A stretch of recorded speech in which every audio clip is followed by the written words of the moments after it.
Oi, turma do livro Porquê da Vida, Leon Diniz. Carta de um defunto a seu amigo, habitante da terra, sobre o estado dos espíritos desencarnados. Foi afinal permitido, querido amigo, satisfazer ainda que só em parte o desejo que eu tinha e também partilhavas de comunicar-te alguma coisa sobre o meu estado atual. Desta vez só poderei dar-te alguns pormenores, e depois tudo dependerá do uso que fizeres de minhas comunicações. Sei que muito grande é o desejo que nutres de saber notícias minhas e, em geral, do estado dos espíritos desencarnados, mas não é menor a minha vontade de dar-te a conhecer tudo quanto for possível nesse sentido. O poder de amar, compatível ao ser humano no mundo material, avoluma-se de um modo extraordinário quando ele passa a viver no mundo espiritual. Com o amor aumenta-se proporcionalmente o desejo de transmitir às pessoas que conheceu na terra tudo o que lhe é permitido. Começo, por exemplo, meu bem-amado. Qual o meio por que é dado escrever-te sem tocar o papel, sem conduzir a pena, ou mesmo como posso falar-te numa língua que aí não compreendia? Basta isso para fazeres uma ideia aproximada do nosso estado presente. Imagina que o meu estado atual, em relação àquele que tinha na Terra, é pouco mais ou menos como o da borboleta que, depois de abandonar o casulo da lagarta, fica voejando nos ares. Sou, portanto, essa lagarta transformada, emancipada depois de passar por duas fases.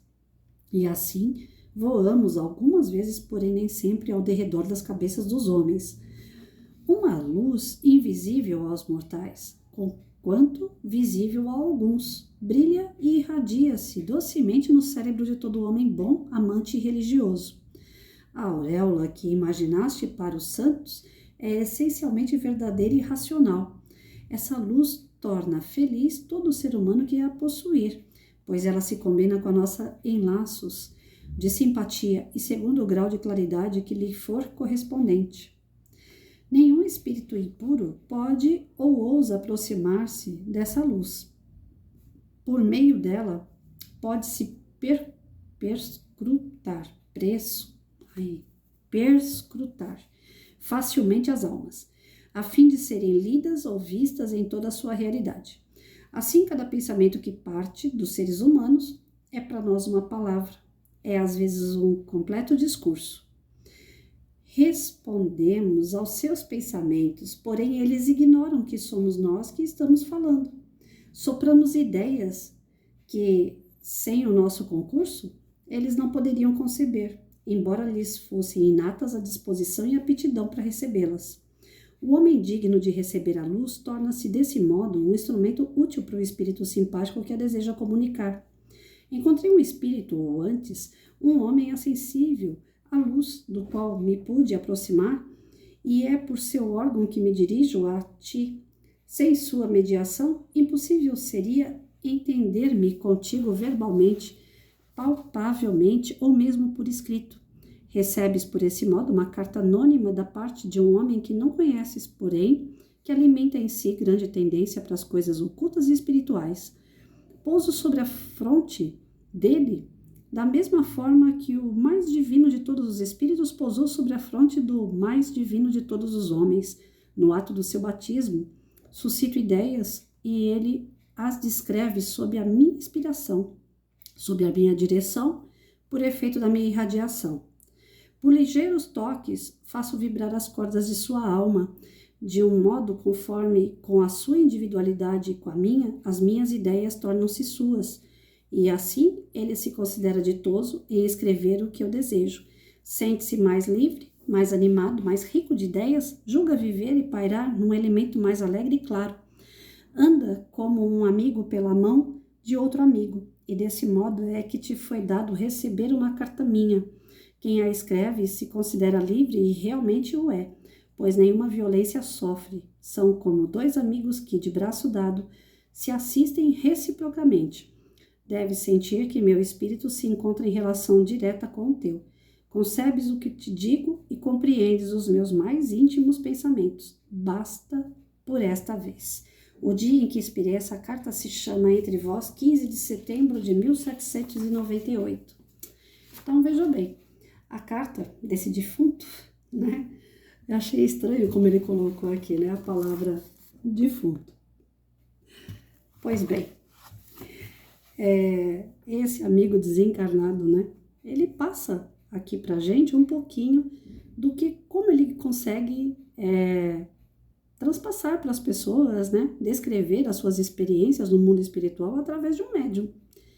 Então, na carta, ele fala que a única possibilidade que um desencarnado tem para estar entrando em comunicação com o encarnado é através de um médium. Por isso que a palavra médium, ele está bem no meio, né? Do plano espiritual e o plano material. É ele quem conduz as conversações, né? E ele coloca aqui em detalhes de como que é o processo de comunicação, né? Ele se aproxima do médium, se coloca na frente do médium, a sua energia se confunde com a energia do médium. Essa sensação que o médium vai ter durante a escrita é uma sensação muito gostosa, boa, né? De um amigo que está próximo a ele ali, querendo passar alguma mensagem.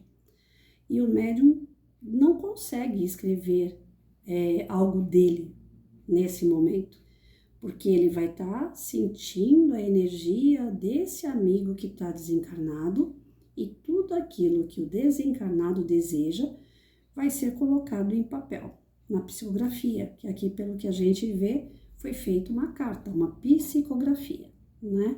Podia ser uma psicofonia, onde o espírito também chega próximo, sua energia se confunde com a energia do encarnado, e ele, o pessoal que é mais velho fala assim, ele entrou no corpo do médium. Não, ele não entrou, em 2 corpos não ocupam o mesmo espaço, é impossível isso. Mas a sua energia junto com a energia do médium, é possível ele soprar ao médium e falar, né? Pode ser feita a psicografia, a psicofonia, existem várias formas de comunicação. Então, nesse caso da carta, né, ainda estou achando engraçado, uma carta de um defunto para o seu amigo aqui.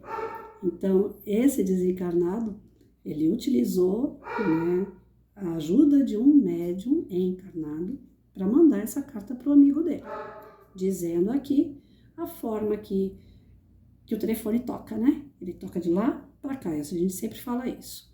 Não adianta a gente ficar procurando ligar daqui para o plano espiritual. Posso até ir no centro espírita, posso até ir até um médium e falar, olha, eu gostaria muito de ter uma notícia de um filho, de um pai, de um ente querido, de um amigo, mas a espiritualidade sabe que a gente quer essa comunicação. Então não tem necessidade da gente fazer isso. Mas se for por um caso mais grave, né, que nem o Chico Xavier, uma vez ele precisou, foi procurado para poder desvendar um crime, né? Um rapaz que não era culpado ia ser preso, julgado, condenado. E aí teve uma comunicação, foram buscar através do Chico essa comunicação, né, da pessoa que foi morta, para que ele livrasse o inocente da cadeia. Então, coisas assim mais graves, tudo bem. Mas às vezes a pessoa vai para poder, né?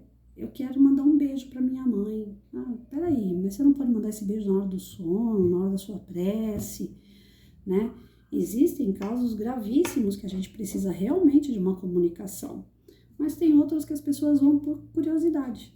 E isso não é bom, pela curiosidade não, né?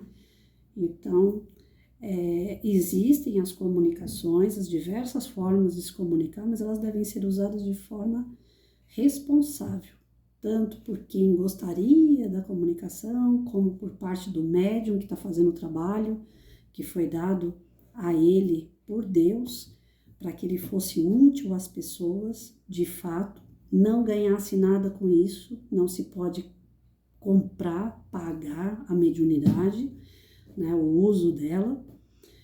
Então, que a gente aprenda aqui com o texto, né, que se a gente quer se comunicar, existem formas para se comunicar que não seja só apenas através de um médium, mas existe também a possibilidade dessa comunicação, sim.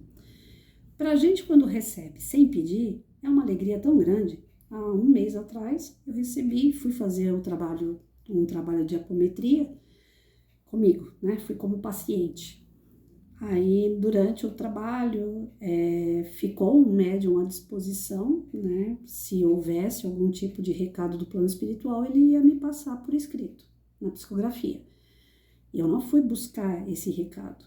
Então, foi uma surpresa, foi gostoso. Quando eu terminei de fazer o trabalho de apometria, o médium veio com a cartinha para mim, dizendo que eu tinha que voltar aos trabalhos, né? Que era para me dedicar um pouco mais nessa questão mediúnica. Eu não tenho porquê de não me dedicar também, né? Então, ele deram um puxãozinho de orelha, mas ao mesmo tempo foi muito gostoso receber um recado sem estar esperando. Imaginem vocês estando na casa de vocês e chegar o carteiro com uma carta de alguém. Hoje em dia se usa tanto celular para cima e para baixo, que quando a gente recebe uma carta é como se fosse um presente, né, gigantesco. Eu, pelo menos, eu gostaria muito de receber cartas. Eu recebia muitas cartas do meu falecido marido. Era muito gostoso. Foram 6 anos de namoro escondido, então a gente vivia através de carta, né? O nosso namoro rendeu através de carta.